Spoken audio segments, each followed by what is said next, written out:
Yo guys, what is up? Welcome back to Marakar. Welcome back to another Pro 1v1 match. Now, today we've got a stealth v-tank match on Plant Waste, or NMC Plant Waste. Up in the north, we have the China tank player, which is playing the cyan color, which is BoYcaH. Looks like, I don't know if this is they're playing this as a clan war and a tournament. Maybe they were. They're on the clan war tags. All the way down in the south, we have, the red player, that is Julie Stealth, which is BoYcaH, or IIL BoYcaH. So, I saw a screenshot from this game on Gentle, and I saw one of BoYcaH's comments, and it just made me laugh, and I thought, you know what, no matter if this replay is the most longest replay ever, or the shortest replay ever, or medium, or whatever it is, I have to watch this just to see exactly what happens. We've got a truck rush from Marakar straight down the middle of the map, which gets a worker so far.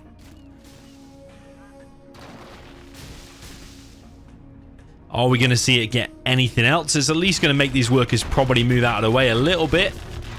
Don't know how that one survived. It seemed to walk right in front of the truck. So yeah, stealthy tank, one of my favorite matchups to watch, as I always say in Zero. Typically, though, on this map, I actually like to be a bit more aggressive than just doing the 3 supplies and tunnels on the entrances, like BoYcaH has done, because you just seem to be overwhelmed by flamers otherwise. Tank seems very, very strong in kind of the mid game. But like even here now, you're seeing 1 flamer versus 1 tunnel. BoYcaH's going to need to TNT it. Oh, he does TNT it. Okay, that's kind of nice. So yeah, I mean, if you can hold against the initial push without taking too many losses on your workers and stuff, which kind of he's already done, then you have an okay chance. I just wonder about the next wave, or the medium-sized push that's going to come any minute now. It's still going to be rock hard to do anything. I think getting a little bit more aggressive tunnels and doing a TNT on the War Factory is better. Just because I've played this matchup before, played in a tournament against Google, you may have seen that a few years ago. I studied this matchup and I thought, ooh, actually going for a bit more of aggression, because otherwise you face this now and that's very, very hard to deal with. Like, there's nothing, you can't make hijackers now. Quads are going to struggle because there's so many flamers. And what do you actually have for it? Because RPGs are not going to do much against flamers. So this place here is already at risk. BoYcaH is expanding though to both corners. The GAT at least is going to get picked off pretty much for free. But BoYcaH is surrounded by fire here. Technical now coming in. Oh, it's a bit of a suicidal technical, but it's actually quite a good suicidal technical. Takes out 2 flamers, but there are still 2 left. GAT there went down. This supply is at risk of going down, but I think if BoYcaH can actually just stabilize now with the corners, I think he's actually in an okay position. Marakar will now need to make a decision. Does he want to go and clear one of the corners, or does he want to keep pressing into the base?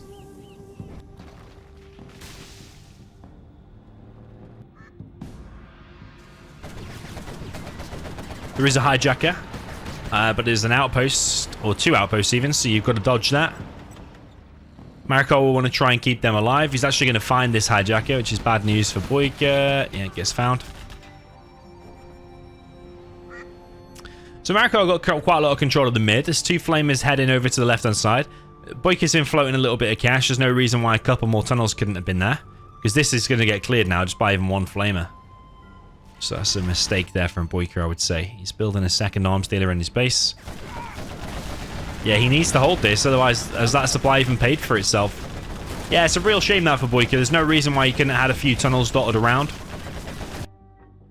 The bottom one would have been the better place to do it, but that's hindsight's always 20/20 vision, isn't it?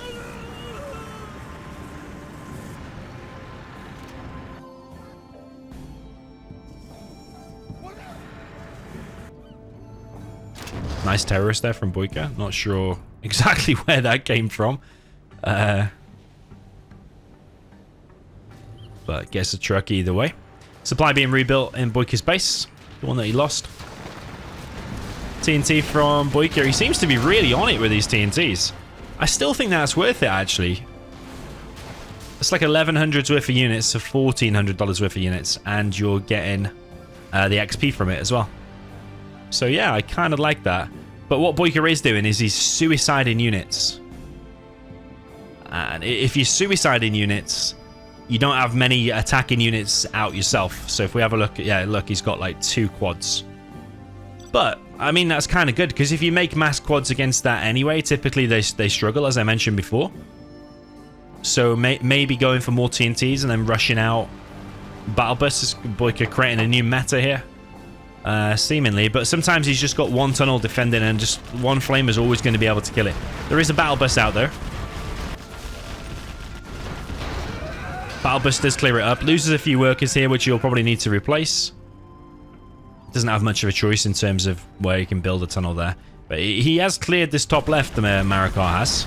Marakar now upgraded to Napalm. This battle bus doing real good work, though. And survives as well. Very nice. Now the battle buses are out. Actually does make a big difference in terms of the defense. It makes the defense a hell of a lot easier. But Marakar's now on ECMs. And yeah, if I was Marakar, you want to be expanding to the top left and also dropping down an airfield roundabout now. As I say that, there we go. Great minds think alike.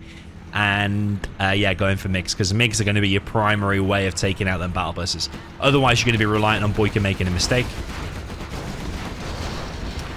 So yeah, BoYcaH playing pretty okay now, actually. Well, actually, all the way through he's played pretty okay, given the circumstance. I think playing against tank here is generally very hard.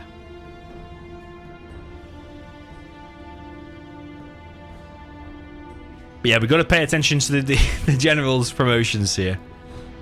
Because, yeah, after seeing this screenshot of a funny comment, we have to look at the general's promotions here. When the players get up to level 3. So let's get the capture. Marakar capture in the middle oils. There is a hijacker running around at the top left. He's really trying to find a dozer, BoYcaH, isn't he? Fair play to him. But I think that hijacker is going to get screwed over. Yep. Marakar knew that was there. There's now an Emperor out, actually, as well. He's not made any Battle Masters, I don't think, Marakar. So Emperor is pretty good. The only thing is, if a Jarman comes out later, snipes that, and then maybe an ambush on top of it, can suddenly turn the tide on that army. Combined with a bus and a quad pop, as well as capturing that, all of a sudden can play a big difference. But Marakar is playing this nice, safe, solid. He's taking control of both corners.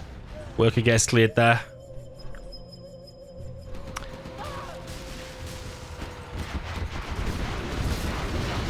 This is a nice counter-attack from BoYcaH. Very nice. There's a Jarman inside that battle bus as well. But the MiGs are out, or one of them is at least. Oh, he could have stolen that dozer, but probably not worth the hassle. Marakar is going for a counter push into BoYcaH's base. MiGs come in. Do not kill the battle buses, though. Is BoYcaH just going to go and enter the base and completely suicide his army? Carpet bomb is coming in. Artillery is coming in. No, not carpet bomb. Sorry, that's mines.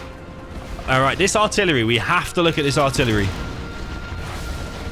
Is BoYcaH just sitting around too much? Oh, it annihilates 2 battle buses. That does make a big difference, actually.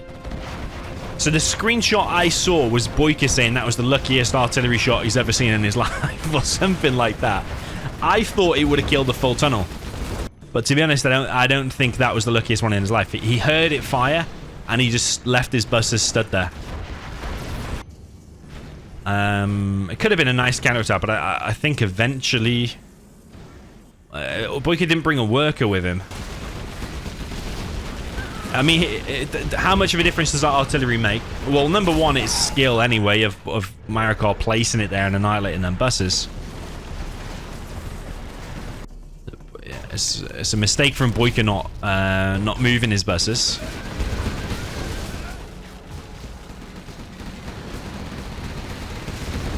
BoYcaH's definitely going to lose all of his base anyway, but he didn't bring a worker with him. But the question is, has he just given up at this stage anyway? Because if he had 10k and had base traded with them battle buses, which is definitely possible, He could have moved workers up there ages ago, but he's only just doing it now. So I think at that point, probably demoralized the artillery, killed his battle buses.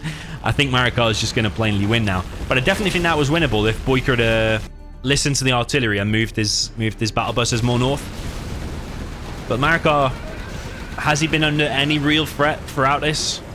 BoYcaH's killed a bunch of stuff, nice TNTs and stuff like that, but it's just not good enough. I would have liked to have seen a different scenario, maybe where BoYcaH went for a TNT initially. Where BoYcaH, I'm just going to pause it. Like, let's go, say you go for a TNT initially, maybe bring 1 RPG, or maybe bring 5 terrorists. The idea is to kill one of the war factories. It's a risk, because there could be mines there. Or you could bring 1 RPG, force fire to ground, and if there's mines there, you go on the other war factory. Still a risk it might not hit, but the idea is you'll take out 1 war factory, maybe take out the other dozer with the other RPG you've brought, or the other terrorist. And then, actually, you could bring a worker as well if you're not going to get the dozer. You could TNT it, drop off a worker somewhere, or drop off a worker around the back, maybe you won't see it. Or an RPG to take out the dozer. But then also, with your spare workers that you've got, try and get tunnels here, or maybe here. I suppose that's not going to happen, though, because the truck rush happened. And then just go 2 arms dealers, 2 tunnels in your base, fast quads. And when he's 1 arms dealer down, try and actually put some pressure on initially, kind of like Big Size style. Big Size does that. He somehow makes quads and tunnels work against tank, which is sometimes very nice to see. See, I just think if you sit back a lot, you do let tank control the game on that particular map, Plant Waste. And maybe some other pros or whatever have got some opinions, and let us know in the comments. Yeah, I think sometimes you're better on that map to take control. But in terms of going for the normal 3 supplies bunkering strat that BoYcaH did, he did execute it nicely, and he could have won that game, but he heard the artillery, and then he let his battle buses just die to it. You've seen Marakar do that a few times in recent replays as well. You'll notice patterns with players. If Marakar's under threat, he will drop the mines and the artillery defensively in the hope that it kills something. You drop the mines in one place, and you drop the artillery in the other, and you've got a double chance of trying to hit something, at least something. So yeah, I think the mines got the quad, and I think the artillery killed 2 whole battle buses. But if BoYcaH had just moved and hugged the top side of the map, which is probably what I would have been thinking when I heard the artillery fire, then he could have won. And he also needed to move 5 workers up to the top left, build some more tunnels, make sure Jarman was in position, because Jarman was in one of them battle buses, could have sniped the Emperor, which would have slowed down the attack. So yeah, I think if BoYcaH had done those 2 things, he could have won that. But I think after he lost the battle buses, I think he was demoralized, to be honest. Anyway, GG, well played. Let me know your thoughts in the comments, and see you in the next one.